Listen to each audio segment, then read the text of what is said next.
we love the shore because we just love the access to the outdoors. We spend a lot of time on our boat, even at this time of year where it feels like on Labor Day, everybody else puts their boats away for the year. Not me. As long as it's over pretty much 50 degrees, I'm willing to bundle up and head out. I don't know why, it just gives me such peace, and I never get tired of it. We kayak. I'm not as big a kayaker because that requires a whole lot more work. And it's cold. I mean, when you're sitting in the water and it's cold, it's cold. So, kayaking during the nice weather months. And then I have we were lucky that my in-laws moved here a few years ago. My father moved here almost 10 years ago. So we get a lot of family time, which is lovely. And my in-laws and I share a big garden. So that's where you will find us during the summer. And that's all I can think of. So Can I happy. jump in with a question for you, Sally? Yeah, absolutely. Okay. I remember I'm back in the hospital world here, even though I'd rather go kayaking in a way, but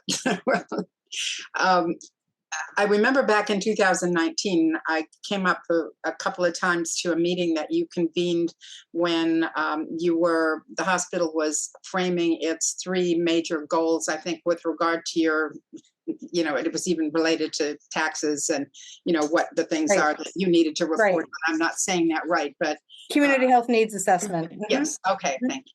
And I found that such an interesting meeting, but it also at the time really struck me because I remember that one of those top 3 priorities, after we all put our little stickers on sheets on the wall and things like this, that we identified was engaging parents in their children's health and education as a top goal. And I went away from those meetings thinking what a great opportunity that would be for Smart Beginnings, for one thing, to work with you and to work with Eastern Shore Rural Health and the health district, and to kind of formulate some kind of a way. As you know, we have those Go and Grow diaper bags that we're still doing. We've distributed over 1,600 of them now, but to me they're I hope at some point that we can elevate them above the status of welcome wagon, where you get this really nice gift, but then what do we really do with it, and how do people implement it? And there are people doing some things, but I thought that was so exciting. And then COVID came. And so I didn't reach out really anymore. Things have changed now with Dr. Riepel, who had been our real ally there on those Go and Grow bags at Eastern Shore Rural Health and others. But I guess my real question is, after that long introduction, is that, are you still thinking in terms of that as a priority area? See that there might be some opportunities still to kind of build on that, even though we missed the opportunity in the window when it was top of mind? Or I'd just be interested in your thoughts on that, or if there were lots of things that happened that I really don't know about as a result. So just to kind of back up so that, and maybe everybody listening knows, but Riverside is a nonprofit health system, and we are required by the IRS. I mean, it sounds odd at first glance, but it really isn't. We are required by the IRS every 3 years to do a community health needs assessment and identify community gaps and figure out ways to fill those. And that is the reason it's the IRS, is because as a nonprofit hospital, we need to show that we are, obviously most people pay for their medical services, right? But not everybody does. And to keep our nonprofit status, we have to show that we are out there working in the community, and we are providing maybe some services for free. We certainly do that, but also education. We're bettering our community, and we're doing that at no charge. And that qualifies us to remain a 501c3 nonprofit organization. So yes, we had our planning session. I think it was toward the end of 2019. Yeah, I think it was. And we convened in-person voices from around healthcare on the Eastern Shore.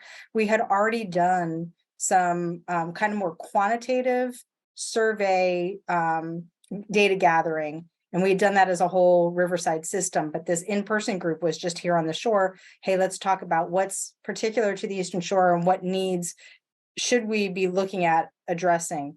And we had a lot of great minds giving us a lot of great input, and kind of the way we saw forward to make those inroads into some of the issues that people had identified was with a program that would be similar to what somebody else might call parish nurse, but it was really trying to get our idea of a solution was to get our folks out into the community teaching about some of these topics.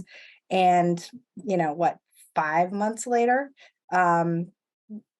nobody's going anywhere, on top of which, we had to, luckily we kind of train for healthcare, we're going in this direction, now we're going to go in this direction. We do train for that to some degree, but nobody trained for COVID.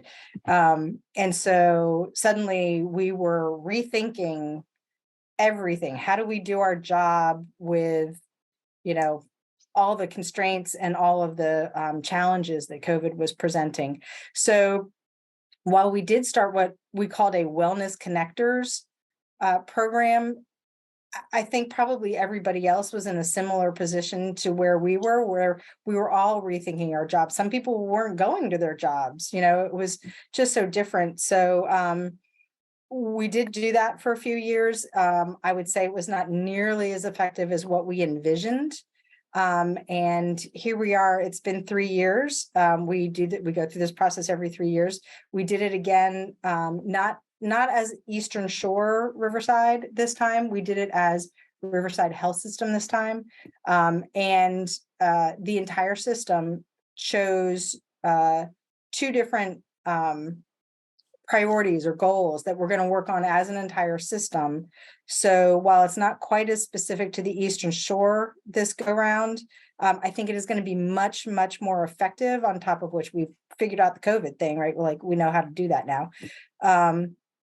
And those are going to be dementia and memory care services and mental health services. So that's kind of what we're working on moving forward. And so how we arrange that, I guess, is that on a system level, so from all of our hospitals and our administration, we talked about what we are going to, what were the biggest problems. It was similar brainstorming session, but on a larger scale as to what you experienced 3 years ago.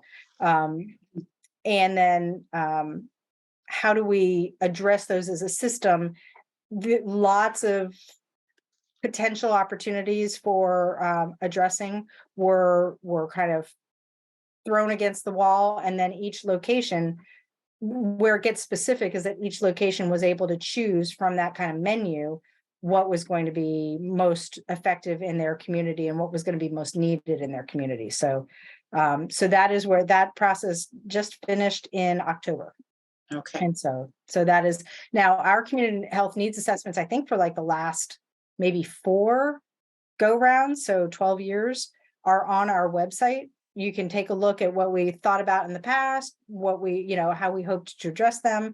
And each time we do that report, we follow up on, what our last goals were, how we address them, and we present the new goals. And then in the next one, we do it again. So that information is on it's riversideonline.com, and then you go to locations, you pick shore, and if I'm not mistaken, it's down at the very bottom of the shore kind of landing page. Could you do that? Repeat that once more, Sally? I wasn't writing. riversideonline.com. Mm-hmm. And then there's a button at the top for locations. Okay. And then pick Riverside Shore. And I think I think I'm right that it's right at that landing page, but it's down at the bottom and there's a link. Okay.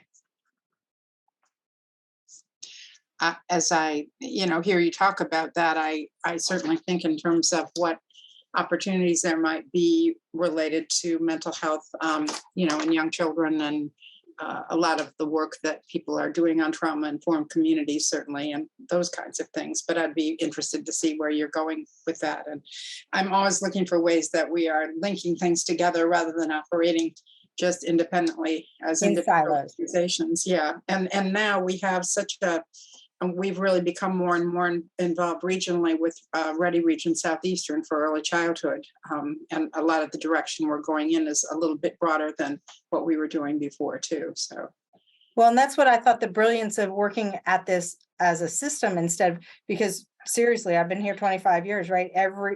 We haven't always been with Riverside, but so for the 11, 12 years that we have been with Riverside, we've done this siloed. Each hospital did their own thing. And I think that our effectiveness is going to be so much greater this time because we have the whole system working on a common goal or two common goals. okay. So, Thank you. sure. Thank you, Roberta. That was a great question. Thank you, Sally. Sure. Does anybody else have any other questions for Sally?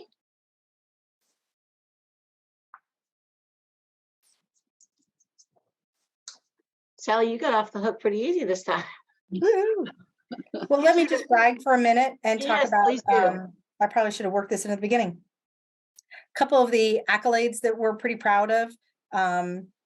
Some folks who've been, in or near healthcare for a while might have heard of Joint Commission, which is the accrediting body, one of the accrediting bodies for hospitals. We used to participate with Joint Commission. We now participate with a company called DNV. But they do the same thing, but we are DNV accredited. So that means that we have the blessing of the Centers for Medicaid and Medicare Services, that we're doing our job and that we're doing it well. We have been, there's an organization called Chartis that looks at outcome data, patient satisfaction data, and has ranked us as one of the top 20 rural and community hospitals in the country. And that's out of more than 800 hospitals that fall into that rural and community. So it's not top 20%, we're in the top 20. So we're pretty proud of that. That same group has very recently, like in the last maybe month or 6 weeks, let us know that we are considered in a top quartile of leadership hospitals for some of our results for all of our results for patient outcomes. So that hopefully will give you a little feeling that when you come here for care, you're gonna leave here feeling a whole lot better than you did when you came in. We are a primary stroke certified hospital. So we don't do stroke intervention, although our sister hospital in Newport News does. But there is a gauntlet that you go through in order to be considered primary stroke certified. And we did that a bunch of years ago. So we're pretty proud of that. You're going to get great stroke care here. Because I think this is wow. If anybody, either you or anybody that you know comes in here for a stroke, first, we always ask that you call 911 and ask them to come pick you up, even if you think it's going to be faster if you get here by car. When the EMS folks get to your house, they're going to assess you. They're also, if they think that you're going to need stroke services, they're going to start medication and an IV in the field that will let you literally will go from the door to the CT, because minutes count, seconds count. And so it's really important. Plus, if you think you're having a stroke, or if you think the person next to you in the car is having a stroke, we really don't want you driving, because it's pretty distracting and something worse could happen on the way to the hospital. So what I think is wow is that as soon as we get that call from EMS, we put out a call to everybody in our hospital who's on our stroke team, and they literally meet you at the door. And it doesn't matter if it's 2 o'clock in the morning, they literally meet you at the door. So that's a huge, I think, a huge patient satisfactor and outcomes indicator. There's another program called Get With the Guidelines, and we are that has like ranks, and we have gone from silver to gold. We're working on platinum, and that just shows like how we are. There are things that you have to do to kind of get through the hurdles of the ranking process. And so we're working on that, and we are currently gold with some extra accommodations and acclimation. So just a little plug That's for the great. quality of care at your local hospital. People think rural is not everything that could be offered in a city. And while we don't have stroke intervention, we don't have cardiac intervention, but all the other stuff that we do really, really well. That's great. That's great information. Yeah. And since I've known you for about 19 years, I'm going to ask you how Jack and Amy are. So, my children, Jack is about to turn, God help me, 24 Today. and Dalton turned 24 today. yeah. Oh, fun. He is in Williamsburg. He's an archaeologist. He's working for William and Mary and enjoying, it's what he's wanted to be since he was 10. So that's cool. And Annie is third year at UVA and in having her second to last final today. And the whole shooting incident that happened a couple weeks ago threw everybody for a little bit of a loop, but she's strong and she's doing okay. So. Wow, my grandson's a junior at UVA as well, and came home early. I mean, he just texted me about an exam he was getting ready to do today. When I asked him what he wanted for Christmas, he's like, "I'll tell you later." Yeah. But he did say, when I was in touch with him, when that whole event happened, he said, I think I need to come home early. He said, it's incredible to watch the soul being sucked out of the community. Yeah. And it really even now I'm like, yeah, it was rough, and it's hard to worry about your child from so far away. Yeah. But so Annie is the getting a little worked up.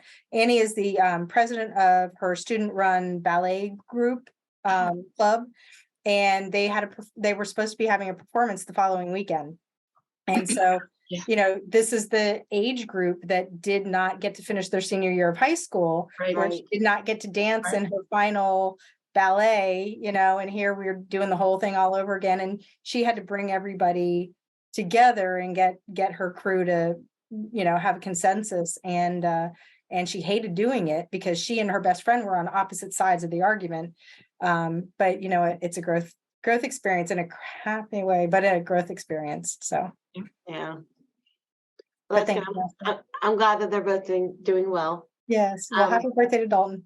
Yeah, thanks. I'll tell him. He lives in Roanoke, so. That's even farther. Yeah. Yeah, even further. And he too is not home. So, well, Sally, I thank you. And if nobody else has any questions, we'll let everybody get their afternoon back. Again, as I mentioned, Sally is one of our new advisory board members, and we're very happy to have her join Community Partners of the Eastern Shore and be able to spend this time with you. So thank you so much. And I hope that everybody has a fantastic holiday.